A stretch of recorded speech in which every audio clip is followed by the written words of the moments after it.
everyone. We are going to commence our pre-apprenticeship and work preparation programs in New York State public hearing. This hearing is being held jointly with the Assembly Standing Committee on Labor and the Assembly Commission on Skills Development and Career Education, who is chaired by Assemblyman Bronson. The purpose of this hearing is to learn about work preparation programs in New York State that serve as an introduction to industries that give students and others a chance to see where their desires and aptitudes lie. To be a successful apprentice or employee, an applicant should be well prepared.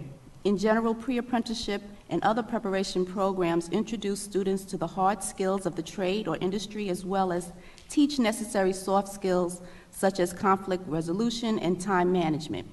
Many preparation programs or pre-apprenticeship training programs have developed over time, and they vary in terms of program design, duration, goals, and quality.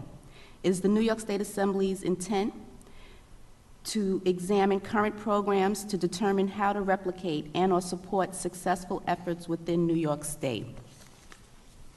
Assemblyman Bronson. Thank you, Madam Chair, and thank you so much for co-hosting this public hearing with us. And as was mentioned, what we're looking at is to get a better understanding of what's happening in the state right now in connection with work preparation programs. As a subset of that, that would include pre-apprenticeship programs. And this is vitally important. As many of you know, we have, over the past 5 years, been expending funds for economic development across the state and trying to have private-public partnerships in situations so that we can either expand workforces or have emerging workforces. In addition, the economy has changed, and many entry-level jobs require higher skills now than they would have many years ago because of the change of technology and other changes. We have a skills gap throughout our state. Many businesses are telling us that they have openings, but they can't find the folks to fill those openings. So we also have 2 other things happening in the state that make pre-apprenticeship programs in particular and apprenticeship programs in particular vitally important in the state. One of that is that we more and more are emphasizing career and technical education in our high schools. And in doing so, we're having children and their parents look at possible careers and jobs that involves higher skill levels. And then also, in many aspects of our communities, we have a high level, high density of poverty. So we have folks who may be adults or young folks in school, and they've not had real exposure to the work environment. They need additional help, whether it's through mentoring, whether it's the soft skills, whether it is additional job readiness preparation. So all of those areas lead us here today. What we want to hear from folks is what you're doing currently, what barriers you face, how do you measure your successes and your failures, and how can the state better partner with you to serve folks in their job readiness training as well as their skills training. So I look forward to the testimony, and once again, Chairwoman Titus, thank you so much for having this public hearing. And I just want to add, this is, I want to say, a series of public hearings that we've been having since last year. Myself and Assemblyman Bronson have started up in Rochester, New York, and we've been throughout the state holding hearings with regards to apprenticeship. So this is our first pre-apprentice. There's no real formal pre-apprentice in the state of New York. So this is really a time, and I'm excited to hear the testimony that we will be hearing today. We've been joined by colleagues, Assemblyman Alicia Hyman from Queens, Assemblywoman Nilly Rozick and from Queens, and Assemblywoman Joanne Simon from Brooklyn. Thank you. Our first witness will be Karen Coleman, Deputy Commissioner for Workforce Development, New York State Department of Labor. Good morning.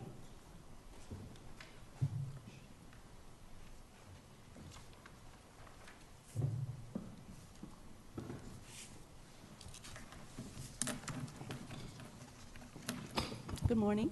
Good morning. Thank you, Chairs Titus and Bronson, for inviting me to speak to you today. My name is Karen Coleman, and I'm the Deputy Commissioner for Workforce Development at the New York State Department of Labor. I'd like to begin by telling you a bit about our state's comprehensive workforce development strategy in order to better understand and frame the conversation on apprenticeships and pre-apprenticeships. So first, let me give you an idea of just how far we've come. As of the most recent month available, New York State's private sector job count stands at 7,905,500, a record high. We've gained back all the jobs we lost during the recession and more.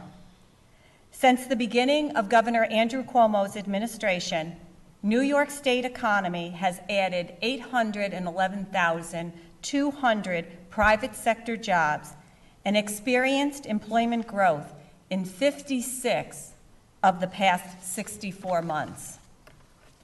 The statewide unemployment rate is 4.9%. That's below the national average. Though there is still much work to be done, clearly we are moving in the right direction. Collaboration at all levels of government and throughout the business community has made our progress possible. Under Governor Cuomo, we've actually seen a wholesale rethinking of our state's economy. It's important to understand that New York State is not just one economy. The state is made up of diverse regions, each with its own unique economy. In 2011, Governor Cuomo created 10 regional councils to develop long-term strategic plans for economic growth for their regions. These councils are public-private partnerships made up of local experts and stakeholders from business, academia, local government, and non-governmental organizations. This sort of on-the-ground approach allows us to monitor what's happening on a regional basis. The approach taken in New York State is a data-driven, business-oriented regional effort. To help local areas build on regional efforts, they have had to prepare a collaborative regional workforce plan as a critical part of the Regional Economic Development Council planning process. Regional workforce planning recognizes that New York workers are the backbone of local economies.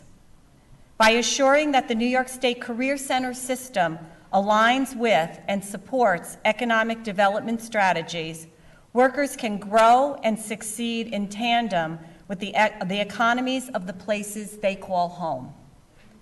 In order to be responsive to the Regional Economic Development Councils and the goals they set, local workforce development boards within each of the state's 10 economic development regions prepare a regional workforce plan.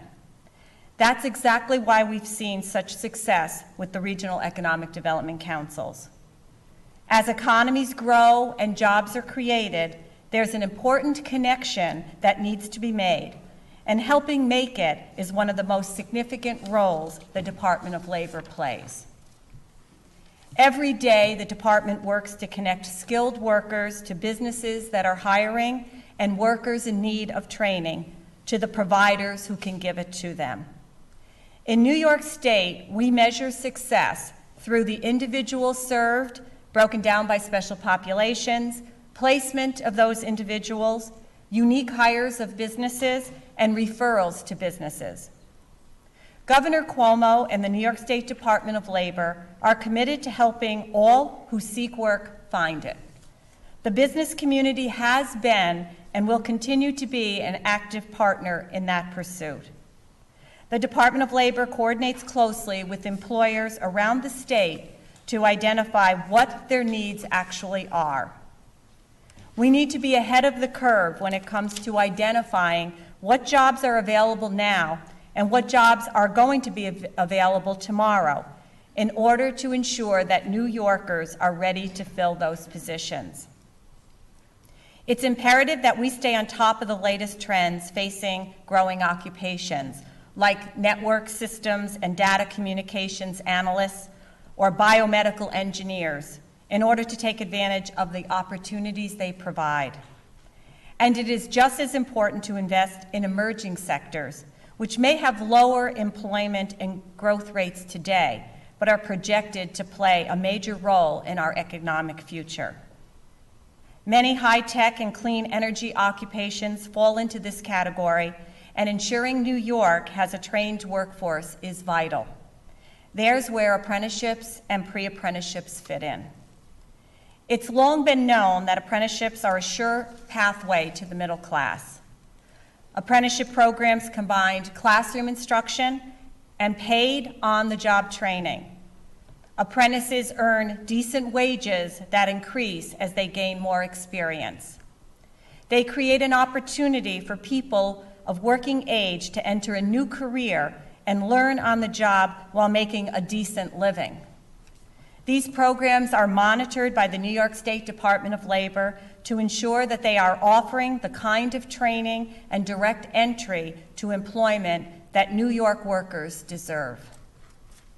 Starting in 2010, all required registered apprenticeship programs must go through a recertification process every 5 years to ensure that we're making our high standards. Currently, New York State has 686 active registered apprenticeship programs with 15,359 apprentices.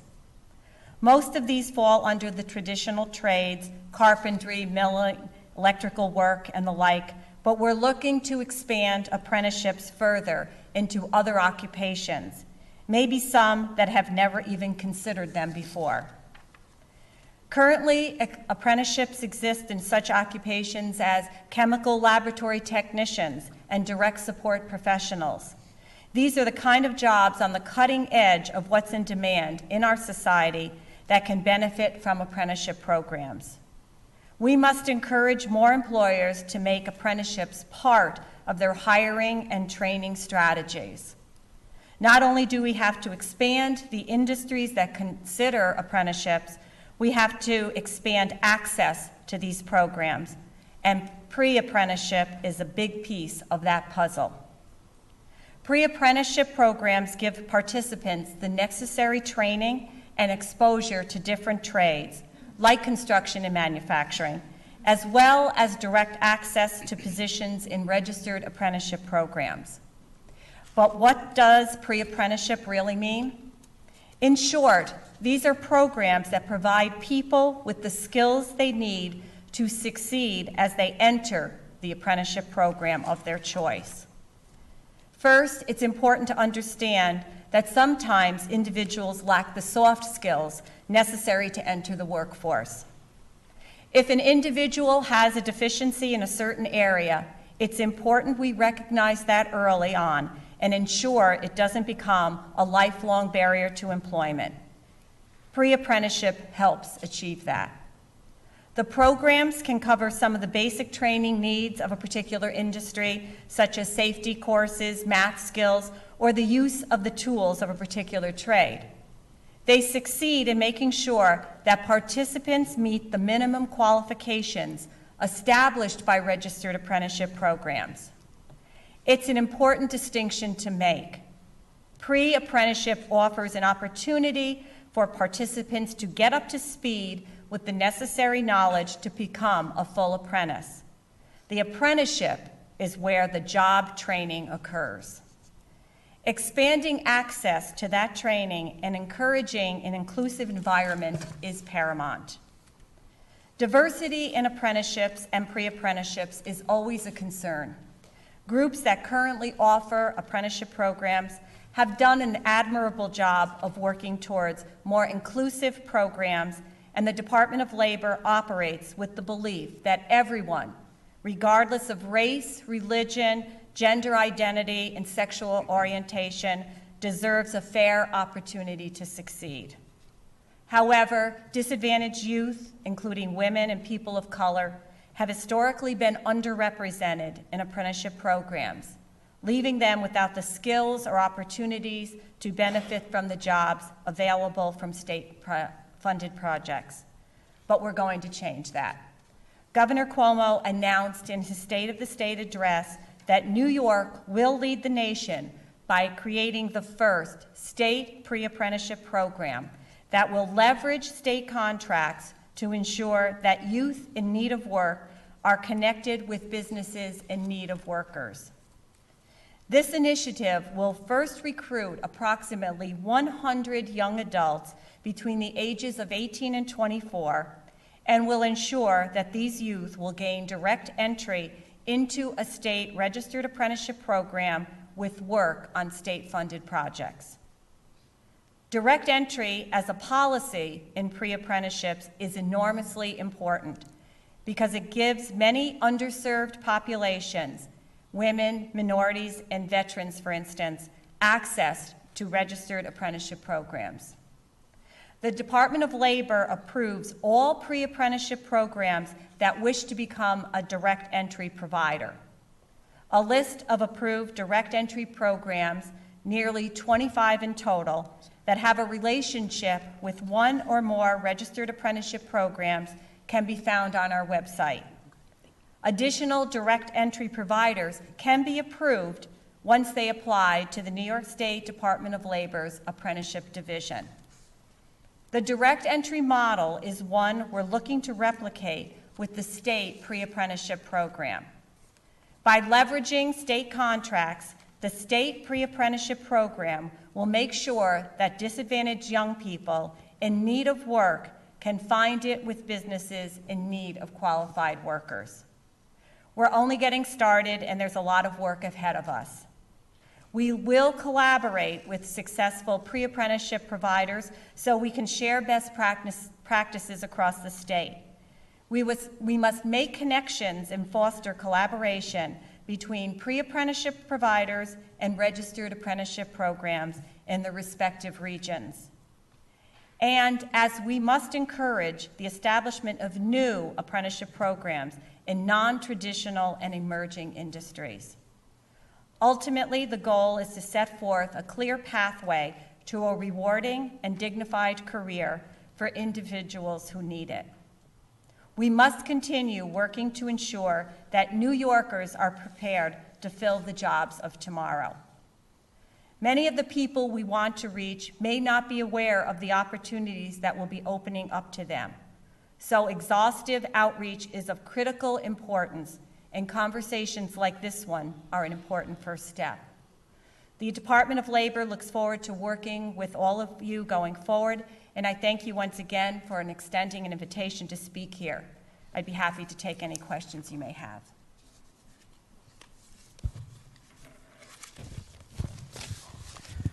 Thank you, Deputy Commissioner. Your summary of what DOL is currently doing was very useful and encouraging. I think that our goal of matching potential workers with jobs that are available, both in today's climate as well as those jobs that may be available in the future, is an objective that we all want to achieve. I want to talk to you a little bit about the Department of Labor's interest in not only approving, as you have, the 25 pre-apprenticeship programs, but certain states, I think Washington and Massachusetts, they actually have registered pre-apprenticeship programs, and the federal government, through the Federal Employment Training Administration, they have loose guidelines of what a state might want to consider if they were to go down the path of registering pre-apprenticeship programs. Could you give us some indication of what DOL has been looking at in that area and what some of your thoughts are about it? Sure. So you know that the New York State has an apprenticeship training council. It meets quarterly. There was actually, about a year ago, it could be a year and a half now, a subcommittee that formed to look at criteria for pre-apprenticeship programs. And as you said, there are guidelines that are important for people that want to establish a new program. And so this subcommittee took on the work of looking at the current programs and what would be the appropriate amount of time in training, what would be some of the skills that we should be looking at. Obviously, we want to look to see what is the experience of the providers to be successful. So New York State did publish guidelines, and we're calling them guidelines because there are programs now that have been successful that not always fit every single one of those criteria. But we have established them, and they were actually published for people to utilize as they look and go down this path of establishing new programs. So explain for us, if you will, the apprenticeship programs, they're registered programs, and as you said, they have to recertify every 5 years now. The pre-apprenticeship programs are approved. What is the monitoring mechanism, if any, through DOL? So the pre-apprenticeship programs are only approved by the Department of Labor if they wish to be direct entry programs. And direct entry means that as they finish, they have already a relationship with building and construction trades or whatever that a registered apprenticeship program is, that the hope that the individuals that successfully complete the pre-apprenticeship direct entry program will have access to those full apprenticeship programs. Those are the programs that we do approve and we monitor to see whether or not they have fulfilled that the certified registered apprenticeship program that accepted the candidates in were pleased with the preparation that was done, and we look to make sure that the individual then has a successful path in the full apprenticeship program. Do you also monitor in any way, like you do with the full apprenticeship programs, the curriculum and the things that you're expecting to be part of the training program? Do you monitor those specifically, or do you just look at the satisfaction of those who participated? We approve ahead of time what is going to be covered in their curriculum. And we then look at the end of the programs to see whether or not they were successful. So we're not out monitoring the programs on a day-to-day basis or even on a quarterly basis to see if they're successful. We believe, because they have to have an articulation agreement with the registered apprenticeship program, that if that registered apprenticeship program is satisfied with the individuals they're receiving and year after year have this continued direct entry relationship with them, that's satisfactory for us. And my last question, you mentioned the goal, which again I think we all agree with, and that is increasing the access to apprenticeship programs. The direct entry is certainly a way to do that. What is your impression of how the approved pre-apprenticeship programs, how successful have they been in more access to a more diverse and a more needy clientele? Well, the ones that we do approve, and again, those are the ones that are related to the direct entry access, are meeting those goals. And in fact, that is the only way that you can have a direct entry program if you're trying to meet those types of individuals that normally do not have access. So their goal is to register women, minorities, individuals that are disadvantaged and would not necessarily have the same access to full registered apprenticeship programs because possibly they need some additional pre-training. So we feel that since that's the number one goal, that they have a very good record of recruiting, and we help with that. The Department of Labor, they tell us when they're going to be doing their recruiting, and they have to show us a plan of their outreach and what organizations they're outreaching for that recruitment process. Okay, thank you. I just had one question. You spoke of the Apprenticeship Training Council and the creation of the subcommittee that dealt with apprenticeships. And the whole purpose you had indicated of the pre-apprentice is to expand access and to, assist that apprentice person with their soft skills. How long, the 25 that you've mentioned, how long have they been in existence? Is this a new? It's really depends on the actual program, but I believe, and I don't have the exact dates, but I know Like, what's I've been the doing oldest this program? I've been doing this for probably 10 years, and some of them were in existence then. Okay, and again, could you highlight which areas currently? We have them all throughout the state. We have them in Harlem. We have them in Buffalo. Rochester just started a program within about a year. Syracuse has been looking. So pretty much many of the urban areas have been very much involved in and have some type of program.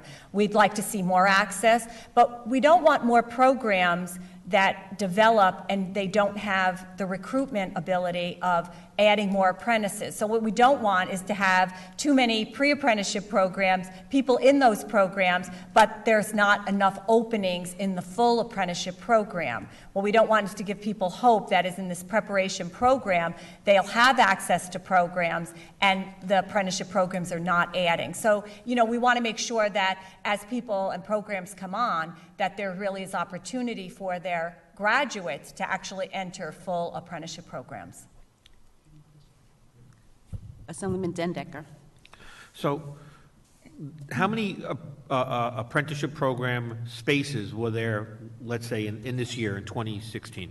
I don't have that amount. I don't have that information here. I could find it. I mean, it really depends on, since the majority of our programs are in the building and construction trades, it really depends on the economy. And obviously, as there's, much more construction going on and so on, there's more access. And that's why we're establishing, the governor in the state announced this state the first of its kind pre-apprenticeship program, because what we are going to do is be having articulation agreements with the trades on public funded projects such as LaGuardia, Penn Station. I understand. The reason why I was asking that question is it leads me to my next question. So the pre-apprenticeship programs that we are suggesting to now move forward and to work with registered apprenticeship programs, I would imagine the only way that would work is that a portion of the slots that they have determined for the year would be held specifically for people who went through a pre-apprenticeship program. Right. That's Okay. correct. So I think would be a couple of issues that I would have a concern about. First of all, if there were hypothetically 1,000 spots, and hypothetically we said 10% of them would go for the pre-apprenticeship program, that would leave 100. How would we control all of the pre-apprenticeship programs to only take in that amount of people and not more? Because otherwise you might have the same scenario that you have now. You'll have a lot of people that will go through a pre-program and not enough spaces for the people in that current program already. And then you have the different trades doing their own outreach. It seems to me, from what I have seen, at least downstate, I can't speak for upstate, whenever there's an announcement of the apprenticeship program opening, Right. thousands of people are coming to get a chance of an application to get through the program. And the majority of the people that are getting into the program successfully complete it. They don't leave. So I don't think they need more soft skills or anything like that. I think what we need are more jobs, and so we can expand the apprenticeship program completely. So that would be my concern about pre-holding those spots, because then what you're going to have is when there are openings, you have more people coming really for less jobs, because some people have now held spots through pre-apprenticeship, and there are other also programs that, like the Helmets to Hard Hats, which is a fantastic program in New York City to help our veterans, our returning service personnel, to be able to get into this industry also. I'm just wondering, have we looked at how many spots there are and how much we're actually going to be able to create out of this? Right. So remember, the goal of a direct entry program is to make sure that we're increasing the minority and women participation. So prior to a program starting up, a pre-apprenticeship program starting up, they have an articulation agreement with whatever the registered apprenticeship program is for a certain amount of the slots that they are going to be announcing.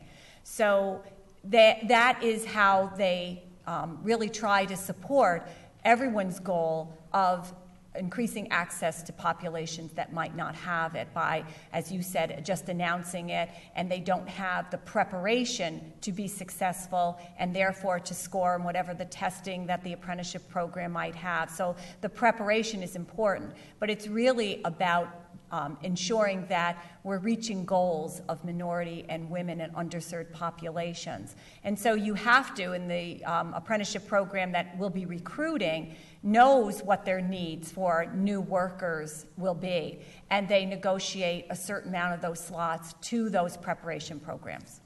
Okay, thank you. Assemblywoman Nellie Rozek.